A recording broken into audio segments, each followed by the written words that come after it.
Dan ingatlah ketika kami mengambil janji kami, janganlah kamu menumpahkan darahmu dan mengusir dirimu dari kampung halamanmu, kemudian kamu berikrar dan bersaksi. Ingat, kita sudah berjanji. Janji, jangan kamu menumpahkan darahmu. Jangan kamu tumpahkan darahmu. Seperti tadi yang saya maksud ya, menumpahkan darah itu bukan diri sampai keluar darah, bukan. Kayak tadi ya, keluar mengusir dirimu dari kampung. Dia usir dirimu dari kampung ini, kampung halaman. Lalu aku keluar ke sana kemana?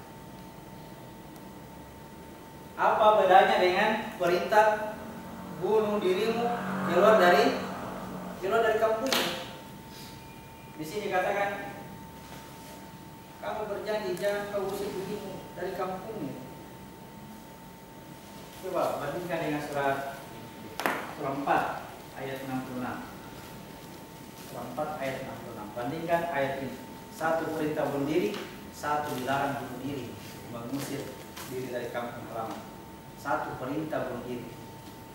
Ya, bunuh dirimu, keluar dari kampungmu supaya apa? Supaya kamu diampuni dosamu, supaya kamu mendapatkan cahaya. Kalau di sini katakan jangan kamu usir dirimu dari kampung halaman. Kita baca surah 4 ayat 66. Dan sekalipun telah kami perintahkan kepada mereka, bunuhlah dirimu atau keluarlah kamu dari kampung halamanmu, ternyata mereka tidak akan melakukannya kecuali sebahagian kecil dari mereka. Dan sekiranya mereka benar-benar melaksanakan perintah yang diberikan, niscaya itu lebih baik bagi mereka dan lebih menguatkan iman mereka. Jadi kalau kamu bunuh dirimu dan keluar dari kampungmu, itu lebih baik bagimu, itu akan menguatkan imanmu. Kalau surah 4 66. Kalau di sini kamu sudah berjanji supaya kamu tidak menumpahkan darahmu dan mengusir dirimu dari kampungmu. Jadi perbedaannya menumpahkan darah.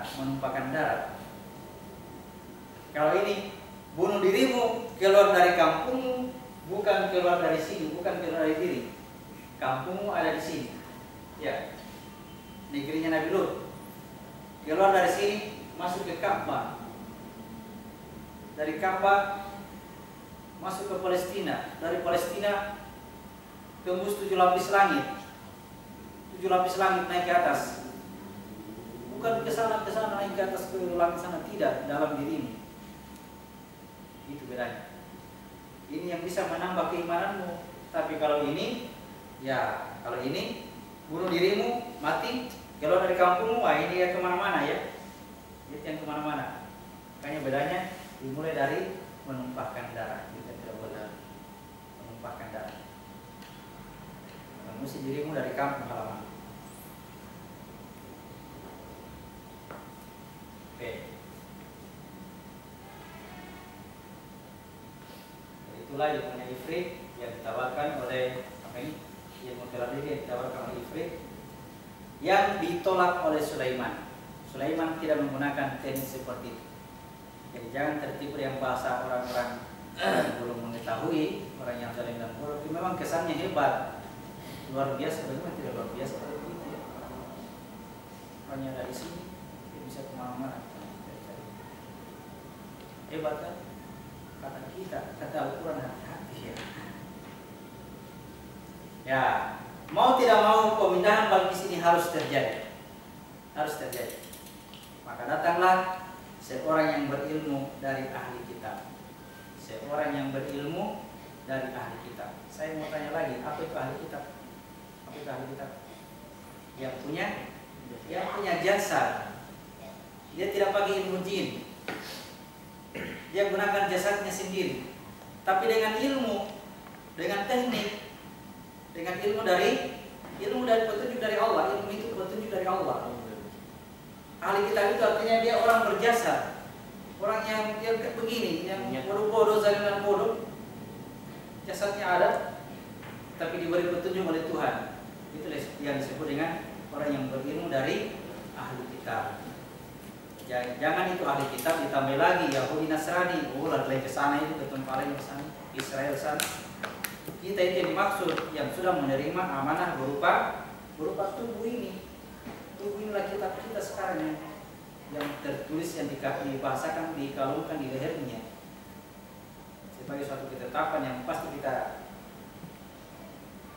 yang disebut dengan ajal, yang disebut dengan ketetapan sebagai ajal, ketetapan apa ini? Ajalnya, hartanya, dan jodohnya sudah ada di sini, sudah tetap. Ahli kitab adalah kita sendiri. Disebut dengan orang berilmu karena mendapat petunjuk dari tawarannya orang yang berilmu dari ahli kitab. Ayat 40. Surat 27 ayat 40. Orang yang mempunyai ilmu dari kitab berkata, aku akan membawa singgasana itu kepadamu sebelum matamu berkedip. Maka ketika dia, Sulaiman, melihat singgasana itu terletak di hadapannya, dia pun berkata, ini termasuk karunia Tuhanku untuk mempunyaiku. Apakah aku bersyukur atau mengingkari nikmatnya? Barang siapa yang bersyukur, maka sesungguhnya dia bersyukur untuk dirinya sendiri. Dan barang siapa ingkar, maka sungguh Tuhan Maha Kaya Mulia. Kata orang yang berilmu dari ahli kitab, aku akan memindahkan singgasana Balqis sebelum matamu berkedip. Coba kedipkan mata. Jadi yang dimaksud kedipan mata adalah tertutup dulu, baru terbuka. Satu kedipan itu ya, cuma kecepatannya tinggi, ya kita begini. Jadi kalau sebelum mata berkedip, dalam kondisi mata sedang tertutup, sebelum terbuka ini, singgasana Balqis itu sudah pindah. Ya, singgasana Balqis sudah pindah. Untuk memindahkan singgasana Balqis ini yang ditawarkan oleh ahli kitab, matamu prosesnya berkedip. Dalam kondisi lagi sedang tutup, belum terbuka ini mata, singgasana Balqis sudah pindah. Sehingga ketika ini sudah terbuka, singgasana itu sudah ada. Ya, ketika mata sudah terbuka, singgasana sudah ada. Apa itu ahli kitab? Saya ulang-ulang supaya jelas. Ahli kitab adalah ya ini yang berilmu. Ini yang berilmu. Mau pindahkan singgasana Balqis. Apa itu singgasana? Dari tubuh nyata kepada tubuhnya jiwa, ya, tubuhnya jiwa. Dari lahirianya kepada batinianya. Batinianya punya wadah juga.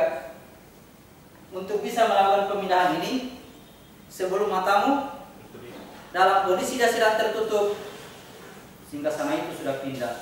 Begitu terbuka, selesai sudah pemindahan. Sulaiman melihat singgasana itu. Sulaiman, kenapa Sulaiman melihat? Karena dia di alam jiwa, dia melihat itu. Sulaiman melihat itu.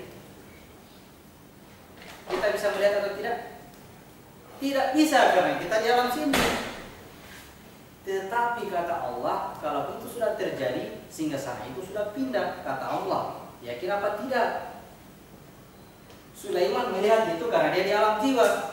Ketika dia di alam jiwa, Allah katakan, Sulaiman katakan, ini ujian untuk mensyukuri. Untuk mensyukuri nikmatku ini, nikmat inilah jasad kita, inilah nikmat Allah yang paling besar. Dengan jasad ini kita bisa melakukan pemindahan singgasana Balqis dengan cara sebelum matamu berkedip. Dalam proses tutup mata, singgasana itu sudah pindah. Perpindahannya itu ada di alam jiwa. Yang lihat itu Sulaiman, bukan kita. Kalau mau lihat masuk di alam jiwa, masuk di alamnya Sulaiman, pasti lihat. Kalau singgasananya belum pindah, pasti kita tidak bisa masuk di alamnya Sulaiman. Kalau berhasil masuk di alamnya Sulaiman, masuk di situ, pasti bisa lihat itu singgasana. Ya.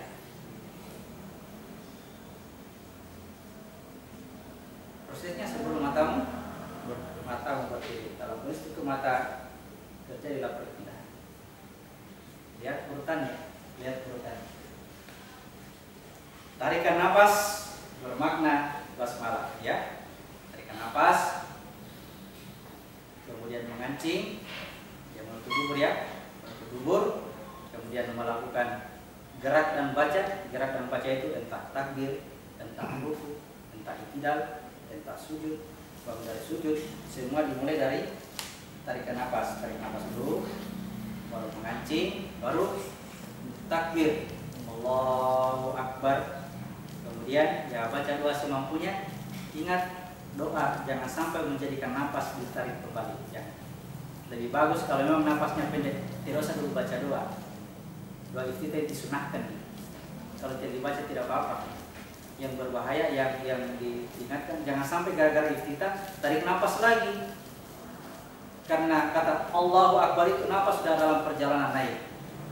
Dalam perjalanan naik sampai habis napasnya, dihabiskan napas, dihembuskan sampai habis. Tiba di sini menelan, menelan. Ketika menelan, rasakan katup telinga tertutup. Sesudah katup telinga tertutup, tugas mata memindahkan balkis, memindahkan singgasana, tutup mata, tutup mata. Ketika tutup mata, semua yang berpasang-pasangan sudah hilang. Ya, semua yang berpasang-pasangan hilang. Ketika tutup, segala sesuatu hilang. Yang ada hanya aku. Lalu aku ditempatkan terfokus di situ. Ketika terfokus, Balkis mengambil keputusan. Terjadi pemindahan, yang pindah singgasana Balkis, ya, fokus itu. Sesudah ya makin lama makin bagus, tapi jangan sampai karena terlalu lama menjadikan tarikan napas tiba-tiba, ya. Cukup sesaat, yang penting terfokus pada satu titik, terfokus. Langsung buka mata lagi, baru tarik napas lagi, baru takbir lagi atau baca lagi apa yang perlu dibaca. Sesudah membaca sesuatu, habiskan lagi napasnya. Kalau sudah habis napas, ya menelan lagi. Kenapa menelan? Pindah sungai, menyeberang sungai. Ingat cerita Nabi Daud, terlalu lama kita libur ini. Cerita yang kemarin jangan dibuang, bukan judul yang lain itu ya. Ini kita cerita satu kajian utuh ini. Yang lama jangan dilupakan. Kalau sudah menelan itu katup telinga tertutup sesaat. Kemudian tutup mata. Sudah tutup mata, fokus pada satu titik. Dan tutup mata, ketika tutup mata jelaskan oleh Balkis untuk memindahkan singgasana Balkis. Kalau sudah memindahkan singgasana Balkis, masuk ke dalam peristiwa tutup mata ini, terfokus di sini. Cerita ini akan dilanjutkan oleh Nabi Nuh. Cerita dilanjutkan oleh Nabi Nuh. Ya, kita tunggu lagi kisahnya Nabi Nuh sampai di atas. Untuk apa terfokus di sini? Tunggu ceritanya lagi. Panjangin cerita. Yang kita mau cari tadi hanya tutup mata. Untuk apa ini? Ya, surat 17 ayat 36. Surat 17 ayat 36. Tambahan. Dan janganlah kamu mengikuti sesuatu yang tidak kamu ketahui, karena pendengaran, penglihatan, dan hati nurani, semua itu akan dimintai pertanggungjawaban. Ya, jangan sampai kita kerja buta-buta, ya. Nanti datang di rumah, ajarkan saya tentang sholat. Sholat ini, apa ya sholat? Tarik nafas, suci, percuma, tidak ada gunanya itu. Yang terpenting adalah pengetahuannya. Mesti ditahu kenapa nafasnya ditarik, kenapa ini dikancing, ya. Kenapa harus tahu. Supaya ketika kita kerja ini praktiknya, pengetahuannya jelas. Dari mana pengetahuannya? Harus dari Al-Quran, ya. Bukan dari saya. Kalau dari saya itu cahayanya redup. Harus dari Al-Quran. Al-Quran cahaya yang asli, cahaya yang murni. Meskipun cahayanya hanya kunang-kunang, tapi asli dari Al-Quran itu lebih bermanfaat daripada cahaya terang benderang tapi informasi dari. Kenapa kita lakukan ini? Palanya kasih tahu. Buntu itu perjalanan. Semua yang saya sampaikan, yang saya katakan tadi, tolong dipahami dari Al-Quran. Kita baca kembali, oh begini maksudnya. Kembalikan sumbernya ke Al-Quran. Kalau ada yang mau disampaikan ke orang lain, ya bawa kembali ke Al-Quran. Begini maksudnya ini. Ya. Jadi cahaya Allah jangan ditutupi oleh mulut manusia. Jangan karena pahala yang cerita akhirnya bilang ilmunya dan punya pahala, jangan. Tidak ada manfaatnya. Harus kembali ke Al-Quran. Harus ilmu dari Allah. Yang kita bawa namanya di sini hanya Allah dan Rasul. Kalau bukan Allah, Muhammad. Jangan ditambahi nama yang lain. Perlu pengetahuan untuk melakukan praktek. Baca kitabmu, dirikan salat. Untuk apa baca kitab? Supaya ada cahaya. Supaya ada cahaya. Untuk apa dirikan salat? Supaya terjadi perjalanan. Ada cahaya, ada perjalanan. Sudah cukup? Belum. Tunaikan zakat. Untuk apa? Supaya ada tujuannya. Supaya ada wadahnya ini. Supaya ada singgasananya ke sana. Jalankan tugas khalifah. Jalankan tugas khalifah. Tugas khalifah sebagai apa? Kalau sebagai tukang ojek bermanfaat bagi orang. Sebagai petani-petani, sebagai supir-supir, tukang sepat tugas itu. Itulah tugas kita. Itu bermanfaat. Tugas khalifah itu. Jangan karena mau belajar agama semua pekerjaan ditinggalkan, masuk di masjid belajar agama. Tidak begitu agama. Tugas kita itu khalifah Allah. Agama yang kita pelajari supaya apa yang kita kerja ini bermanfaat bagi diri kita. Ya, apa tugas khalifah? Menyatakan asmanya Allah. Bukan sebut-sebut nama Allah, menyatakan asmanya Allah. Yang mana asma Allah? Ar-Rahman yang Maha Pemurah. Seperti apa Maha Pemurah? Selalu memberi. Selalu memberi. Apa yang bisa kita beri kalau kita tidak punya apa-apa? Supaya punya apa-apa, ya kerjalah.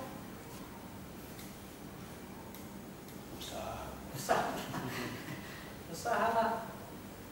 Tapi kalau tinggalkan pekerjaan baru masuk dalam kamar zikir sebut-sebut nama Tuhan. Di zamannya Nabi ada orang yang selalu menunggu waktu sholat. Tanyakan kepada ahli hadis. Saya dengar hadis ini di Wahdah. Ada teman yang spesialis di Wahdah menghafal hadis. Kalau hadis selalu saya tanya beliau. Saya percaya.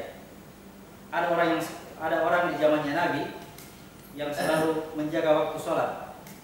Pokoknya di rumah tunggu waktu sholat. Kalau sudah sholat ke masjid lagi.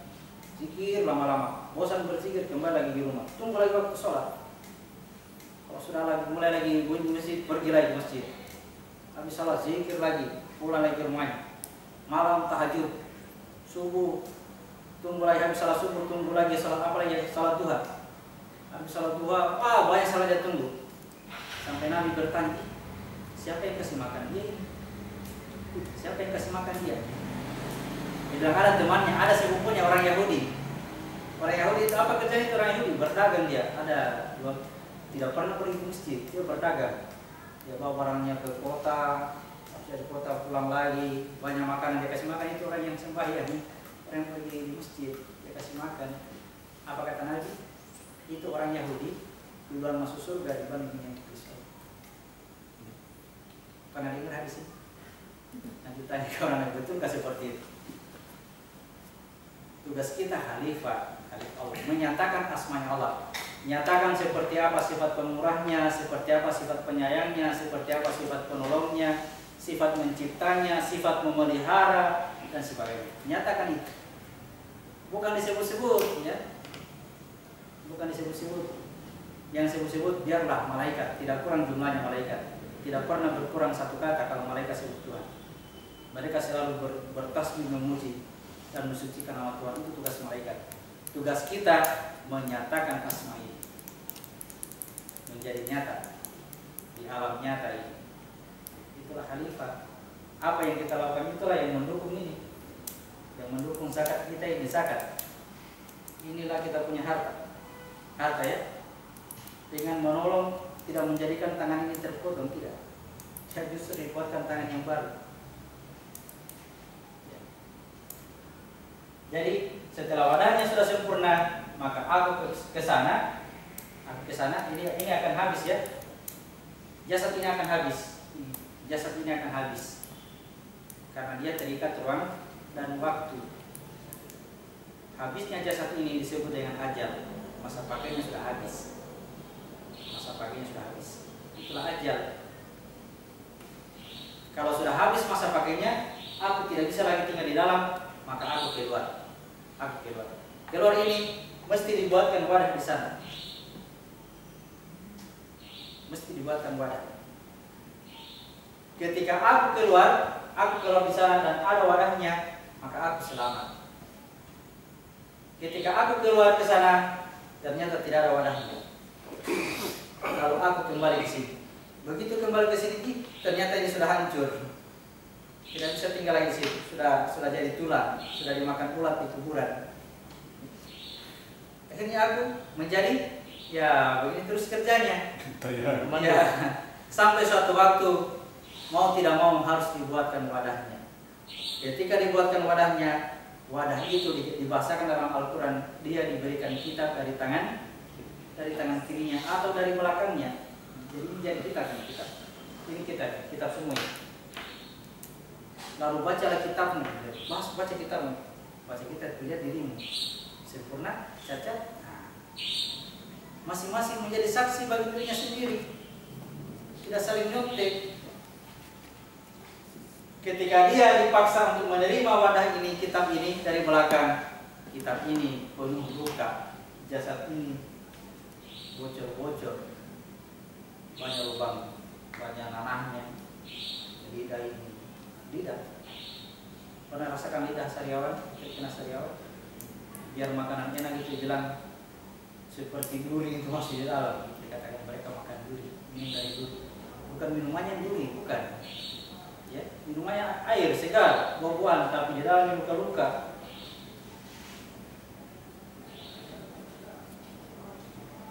Itulah penderitaan. Karena punya wadah ya, wadah yang bocor. Saya ulang tadi, apa yang harus kita lakukan saat ini? Baca kitabmu, baca Al-Quran untuk sementara. Al-Quran yang kita baca sesuaikan dengan inilah kitab yang asli. Petunjuknya ada di Al-Quran. Baca kitabmu, kemudian dirikan sholat. Ya, untuk mendirikan sholatnya sedang kita pelajari. Untuk sementara, ya kita sudah sampai di sini dengan cara menutup mata. Kita tunggu cerita Nabi pada kesempatan yang lain. Malam ini sudah mengantuk, ya. Supaya kalau bahas Nabi Nuh lagi lebih segar lagi, ya. Sudah selesai Nabi Nuh dengan Nabi Yunus peristiwa turun, sudah bisa sholatnya dipraktikkan. Sesudah sholatnya dipraktikkan, tinggal kita membahas tentang zakatnya. Apa yang bisa menjadi pemicu supaya sholat ini cepat tercapai ke sana, supaya terjadi pemindahan ke sana. Sebelum dipaksa ke sana, kita lihat memang sebelumnya rumahku seperti apa. Seperti apa rumahku nanti di surga? Lihat memang ya. Jangan tiba di sana, ternyata rumahku ini terpotong kakinya, mau diperbaiki di akhirat, tidak bisa lagi. Mau diperbaiki tidak bisa. Janji Allah, sanurihim ayati minal afaqi wa fi anfusihim hatta yatabayyana annahu haq. Allah akan perlihatkan kepada mereka tanda-tanda di segenap ufuk, seluruh ufuk itu selain rahasianya Tuhan. Dari ufuk terendah sampai ufuk tertinggi, sidratil muntaha, di situ dilihat. Di situ lihat. Apa yang kita lihat sebenarnya? Dari ufuk terendah sampai ufuk tertinggi apa ini? Sini. Inilah kita yang masih kita lihat. Itu janji Allah. Penuhilah janji Allah. Penuhilah janji Allah, niscaya Allah akan penuhi janjinya kepada kita. Oke, cukup barangkali. Sampai di mana? Ya, Nabi Nuh nanti kita bahas. Sampai di tabah Ifrit sudah.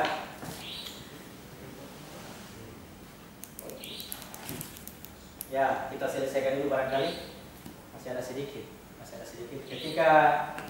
Ketika Balqis sudah memasuki istana Sulaiman, katakanlah sudah terjadi pemindahan singgasana, Lalu Balkis memasuki istana Sulaiman, dia berhadapan dengan singgasana itu. Ya, kita baca lanjutannya. Surat 27 ayat 41. Dia, Sulaiman berkata, ubahlah bentuknya singgasananya. Kita akan melihat apakah dia, Balkis, mengenal atau tidak mengenalnya lagi. Ya, singgasana yang tadi yang dibawa ke sana bukan yang seperti ini, ya, bukan lagi yang seperti ini, tapi dibuat yang lebih bagus, dibuat yang lebih mudah. Kalau ini terikat ruangan waktu, kalau ini tidak. Ada perubahan, ada perubahan. Tapi dia bilang Sulaiman, coba boleh singgasana. Dia kira apa tidak? Ayat 42. Maka ketika dia, Balkis, datang, ditanyakanlah kepadanya, serupa inikah singgasanamu? Dia, Balkis, menjawab, seakan-akan itulah dia. Ya. Dan dia, Balkis, berkata, kami telah diberi pengetahuan sebelumnya, karena kami adalah orang-orang yang berserah diri kepada Allah. Kalau dia mengetahui singgasananya yang sebelumnya, maka ketika dia melihat singgasana itu, oh ini singgasana aku ini singgasana aku. Berarti kan singgasana di sini? Berarti kan singgasana di sini? Di alam nyata ini. Begitu masuk di alamnya Sulaiman, di alam Sulaiman pindah ini alam nyata, ini alam nyata. Ini alam Sulaiman. Serupa ini kan? Serupa itu kan singgasana? Kata Balkis. Kayaknya ini singgasana aku ini. Kenapa bisa? Karena serupa, ya, tidak berubah. Ya. Di sini La'ami, di sini Yusuf, tidak bisa begitu. Di sini La'ami, di sini juga La'ami. Ya, ya. Ya, sampai ada orang lain. Di sini hitam pekat, di sini putih polos. Pakai surban putih bercahaya, begitu ya. Kamu lihat wajahnya apa tidak? Dia benar Muhammad. Bukan Muhammad. Muhammad tidak dapat diserupai wajahnya. Ya, Muhammad tidak dapat diserupai wajahnya. Silakan cari seluruh dunia. Silakan periksa manusia pertama sampai manusia terakhir akan lahir. Tidak ada yang serupa dengan. Tidak ada serupa. Ya. Ini biasa tunjuk. Kalau melihat wajahnya yang sebenarnya tidak dicermin. Jangan berstandar di saya, berstandar pada diri masing-masing. Surat 67 ayat 3 dan 4. Ini dalam proses pengenalan tentang singgasana Balkis. Proses pengenalannya. Kan ditanya sama Sulaiman, Balkis, serupa ini kah singgasana? Kata Balkis, saya akan serupa ini, saya akan ini singgasana aku, saya sudah diberi pengetahuan dan saya berserah diri. Ya, saya berserah diri. Kita baca 67 ayat 3 dan 4. Yang menciptakan 7 langit berlapis-lapis. Lihat pengantarnya, lihat pengantar ayat ini.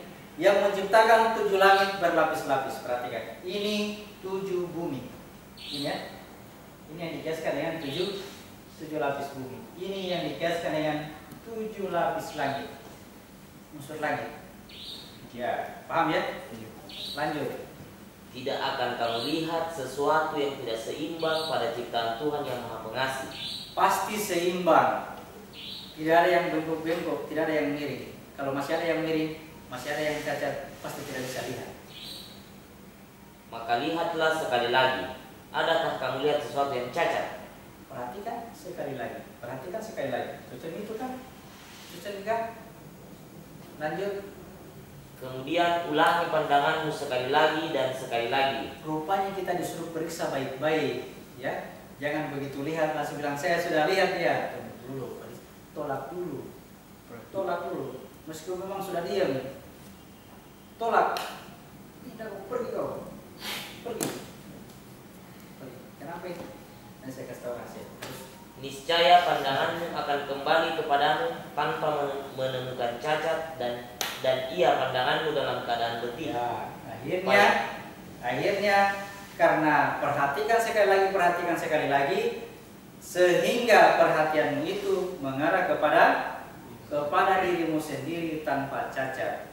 Itu yang asli. Itu yang asli. penglihatanmu kepada dirimu, dan penglihatanmu itu akhirnya jadi tidak berdaya, jadi lemah. Saya mau cerita peristiwanya. Jadi yang menjadikan itu perintah, perhatikan sekali lagi. Pengetahuan seperti ini disebut dengan kekuatan Imam Mahdi. Imam Mahdi itu yang memberi pengetahuan, yang membuat kita kuat untuk melawan ini asli atau bukan? Ini asli atau bukan?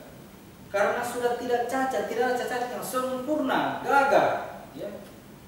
Tapi juga saya masih ragu ya. Ya, tapi karena masih ragu, akhirnya saya berniat untuk bertanya kepadanya. Yang saya ingin tanyakan, kamu itu siapa? Itu yang saya ingin tanyakan, ya. Yang ingin saya tanyakan, kamu itu siapa? Ketika saya mau bertanya, pertanyaan itu terlempar dari dia. Nah, ketika terlempar dari dia, akhirnya ini ya pindah ke situ. Jangan terjadi dialog. Kamu siapa? Saya Abdul Rahman. Kenapa ada di sini? Karena saya begini. Setan itu begini. Tidak boleh ada dua kesadaran.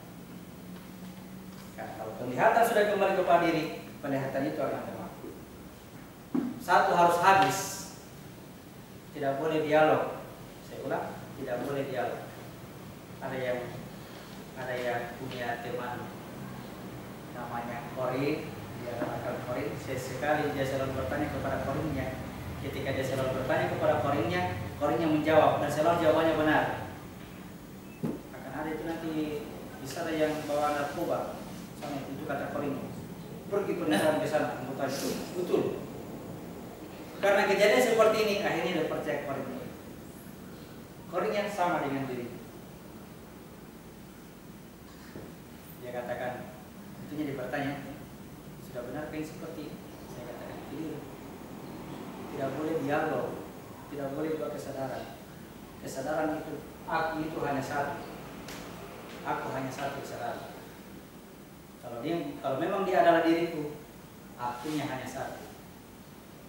Kalau aku hanya satu, tidak bisa terjadi dialog. Jadi kalau sudah pernah ketemu kemudian dialog, perbaiki lagi ya, belum sampai kepada segitu. Sehingga sananya masih palsu. Seperti ini kasih sana. Saya akan ini singgah sana. Saya sudah diberi pengetahuan. Dan saya berserah diri. Kalau berserah diri berarti dia pindah ke situ, pindah. Kalau tidak berserah diri, aku di sini, dia juga di sana, terjadi dialog, terjadi pembicaraan. Jadi apapun kejadiannya, selalu ditolak dulu, tolak dulu. Pergi kau, pergi. Karena yang asli itu, kalau kita bilang pergi, kata-kata ini bukan kita yang bilang dari sana. Pergi kau dari dia.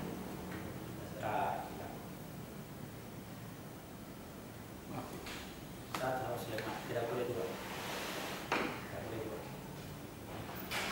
Ini standar di bawah ini, standar di alam jiwa. Yes.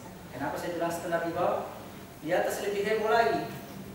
Apa hebohnya di atas? Kata Tuhan, Allah itu berhukum, apakah aku ini Tuhanmu? Aku menjawab, betul, engkau Tuhanku. Bagaimana kejadiannya itu? Apakah aku ini Tuhanmu? Betul, engkau Tuhanmu. Ada yang sudah mengalami begitu, terjadi dialog. Salah. Tidak boleh begitu. Tidak boleh Tuhan ada temannya, tidak boleh diam sendirian. Kalau ada yang menyampaikan ilmu kemudian terjadi dialog, hati-hati. Ya, ilmunya harus termarut banyak, tidak tersebar dengan berbagai metode, dengan berbagai cara untuk menyesatkan kita. Karena tugas iblis menyesatkan. Oke, cukup. Pertemuan berikutnya kapan? Kita bahas Nabi Nuh.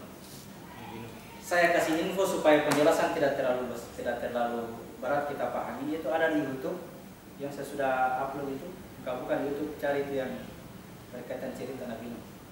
Kemungkinannya dia Mimha 15 sekian, mungkin 150 atau berapa. Di YouTube itu ketik sebelah Amirah muncul situ file ya. Dengar-dengarkan itu kali. Kalau sudah disampaikan di sini di depan ini tidak terlalu berat kita paham. Dan sudah mendengarkan sebelumnya. Tinggal ditambah. Jadi itu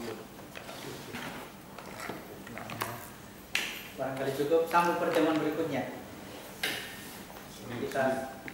Kita tetapkan kembali ke jadwal yang semula supaya yang teman dari Maros tinggal menyesuaikan. Senin, Rabu, Jumat. Senin, Rabu, Jumat. Sholat tinggal sedikit materi. Sudah Nabi Nuh langsung praktik sholat. Saya akhiri. Assalamualaikum warahmatullahi wabarakatuh. Waalaikumsalam warahmatullahi wabarakatuh. Praktek. Jangan dulu. Dimatikan kayaknya. Memang caranya Pak. Stop. Merah saja.